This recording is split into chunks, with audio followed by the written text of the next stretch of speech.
संस्कृत व्याकरण के बारे में बताएंगे। ठीक है। संस्कृत भाषा क्या होता है व्याकरण में, जो अच्छी तरह से सुधारी गई भाषा होती है वो संस्कृत भाषा होती है। ठीक है। तो व्याकरण का अर्थ है व्यक्त करने में सहायक, या भाव या विचारों को शुद्ध रूप से स्पष्ट रूप से व्यक्त करना, या नियम उपनियम ही व्याकरण कहलाता है। मतलब उसका मेथड जो होता है वही व्याकरण होता है। संस्कृत व्याकरण में 3 प्रकार के जेंडर होते हैं, यानी कि लिंग होते हैं। नंबर 1 है पुल्लिंग मैस्कुलिन जेंडर, जिससे जो है पुरुष जाति का बोध होता है, जैसे रामा, बालका। ठीक है। दूसरा है स्त्रीलिंग, यानी कि फेमिनिन जेंडर। इसमें क्या होता है, स्त्री जाति का पता चलता है, जैसे लता, बालिका। ठीक है। तीसरा है नपुंसक लिंग, यानी कि न्यूट्रल जेंडर, जिससे ना तो पुरुष ना और ना स्त्री जाति का बोध होता है, जैसे फलम। ठीक है। ये क्या है, जो है न्यूट्रल है, तो इसमें ना तो पुरुष जाति का बोध हो रहा है ना स्त्री जाति का। संस्कृत व्याकरण में 3 प्रकार के जो है नंबर होते हैं, वचन होते हैं। नंबर 1 है एक वचन, ये है सिंगुलर नंबर, जैसे बालका, ये एक है, एक बालक। दूसरा है द्विवचन, यानी कि ड्यूअल नंबर, बालकौ, यानी कि 2 बालक। तीसरा है बहुवचन, यानी कि प्लूरल नंबर, बालका, यानी कि मैनी जो है बॉयज़, यानी कि अनेक बालक। ठीक है। संस्कृत व्याकरण में लकार भी मुख्य रूप से 5 तरह के होते हैं। तो नंबर 1 है लट लकार, यानी कि प्रेजेंट काल, प्रेजेंट टेंस, यानी कि वर्तमान काल, जैसे रामा पठति। पठति क्या है, इसमें प्रेजेंट टेंस है। दूसरा है लंग लकार, यानी कि पास्ट टेंस, यानी कि भूतकाल, ऐसे रामा अपठत, राम ने पढ़ा या राम पढ़ा। ठीक है, ये भूतकाल हो गया। तीसरा है लिट लकार, यानी कि फ्यूचर टेंस, भविष्य काल, जैसे रामा पठिष्यति।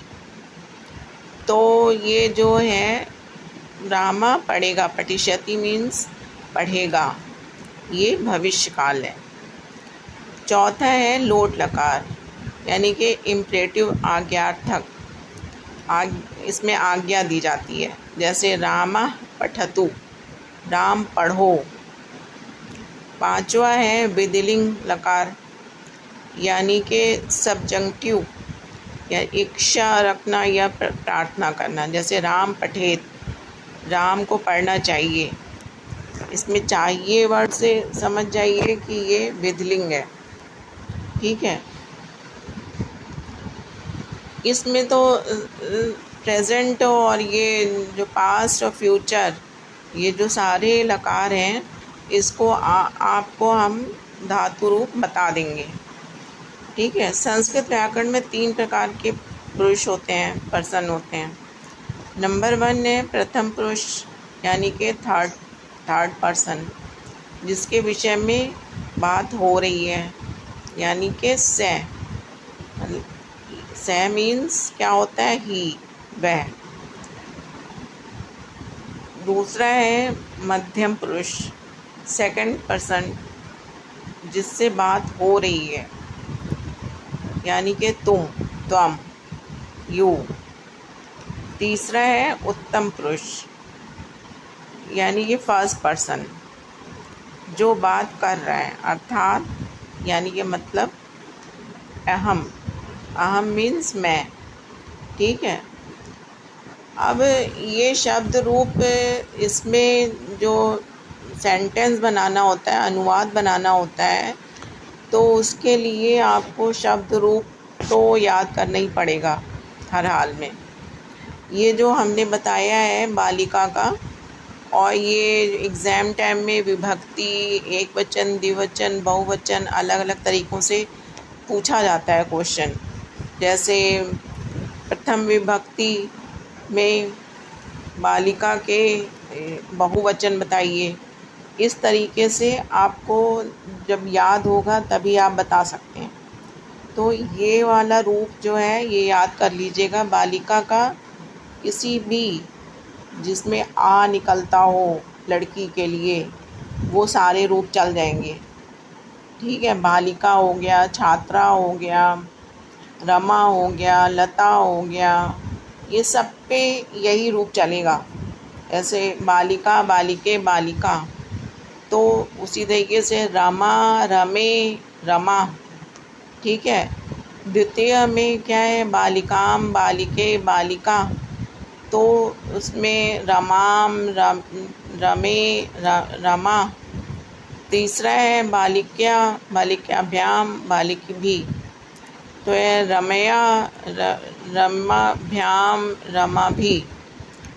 चतुर्थी है बालिकाएँ, बालिकाभ्याम, बालिकाभ्या, यानी कि रमाए, रमाभ्याम, रमाभ्या। पांचवा है बालिकाय, बालिकाभ्याम, बालिकाभ्या, यानी कि ये रमाया, रमाभ्याम, रमाभ्या। षष्ठी क्या है, छठा, बालिकाया, बालिकयो, बालिकानाम, यानी कि रमाया, रामयो, रामानाम। अब सप्तमी है बालिकायाम, बालिकयो, बालिकासु, ऐसे रामायाम, रामायो, रामासु। संबोधन में है हे बालिके, हे बालिके, हे बालिका, यानी कि हे रमे, हे रमे, हे रमा। तो ये आप अगर इस तरीके के रूप जिसमें आ निकलता है तो उसके लिए आप इस पे चला सकते हैं, ये सारे रूप चल जाएंगे। दूसरा है नदी शब्द, नदी शब्द रूप। नदी शब्द रूप के लिए आपको जो है नदी, जैसे ई, बड़ी ई की मात्रा निकल रही है तो वो आपका जो है सब पे चल जाएगा। ये जैसे नदी, नद्यो, नद्या, प्रथमा। द्वितीय नदीम, नद्यो, नदी। तृतीय नद्या, नदीभ्याम, नदीभिः। चतुर्थी है नद्य, नदीभ्याम, नदीभ्यः। पंचमी है नद्या, नदीभ्याम, नदीभ्यः। षष्ठी है नद्या, नद्यो, नदीनाम। सप्तमी है नद्याम, नद्यो, नदीषु। संबोधन है हे नदी, हे नद्यो, हे नद्या। ये आप बड़ी ई की मात्रा वाले जितने भी होंगे उसमें ये रूप चल जाएगा, यानी कि आपको याद करना ही पड़ेगा। अब जैसे बालक के रूप हैं, बालक के रूप भी ऐसे ही, जैसे राम पे, छात्र पे, या आ जिसमें हो अकारांत वाले, तो उसमें ये चल जाएंगे बालक के रूप। आप अगर इसको याद कर लेंगे तो और सब पे चला सकते हैं। जैसे प्रथम विभक्ति है क्या है, बालका। द्वितीय द्विवचन क्या है, बालकौ। बहुवचन बालका। द्वितीय में क्या है, एक वचन बालकम, द्विवचन बालकौ, बहुवचन बालकान। तृतीय में क्या है, बालकीन, द्विवचन बालकाभ्याम, बहुवचन बालकें। चतुर्थी में क्या है, बालकाएँ, द्विवचन क्या है, बालकाभ्याम, और ये बालकेभ्यः। पंचमी बालकात्, बालकाभ्याम, बालकेभ्यः। षष्ठी बालकस्य, बालकयो, बालकानां। सप्तमी बालके, बालकयो, बालकेषु। संबोधन हे बालक, हे बालकौ, हे बालका। ठीक है, अब इसी तरीके से पठ धातु, ये भी बहुत ज़रूरी है याद करना आपको। जैसे पठती पे ये वर्ब होता है, ठीक है, और ये सेंटेंस यानी कि अनुवाद बनाने के लिए इसका रूप याद करना बहुत ज़रूरी है। जैसे ये पठ पे चल जाएगा, पठती, और गच्छ पे चल जाएगा, यानी कि गम धातु। तो ये इस तरीके से जो है आपके रूप चल जाएंगे अगर आप इन सब को, पाँचों को याद कर लेंगे।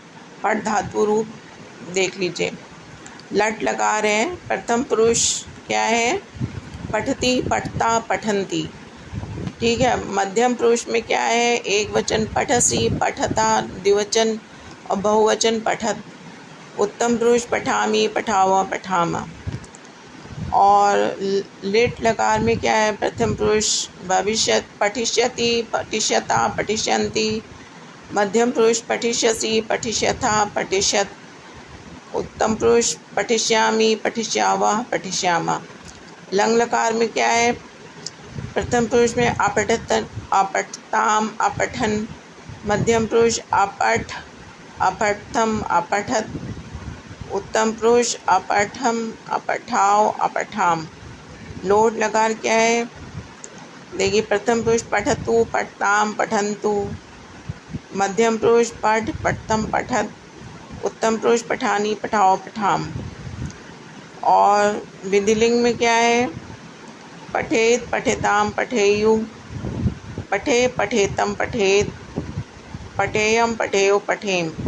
इसमें आपको याद करना पड़ेगा। जैसे प्रथम पुरुष जैसे लिखने को आता है तो पुरुष, प्रथम पुरुष बताइए, उसका बहुवचन लट लकार का।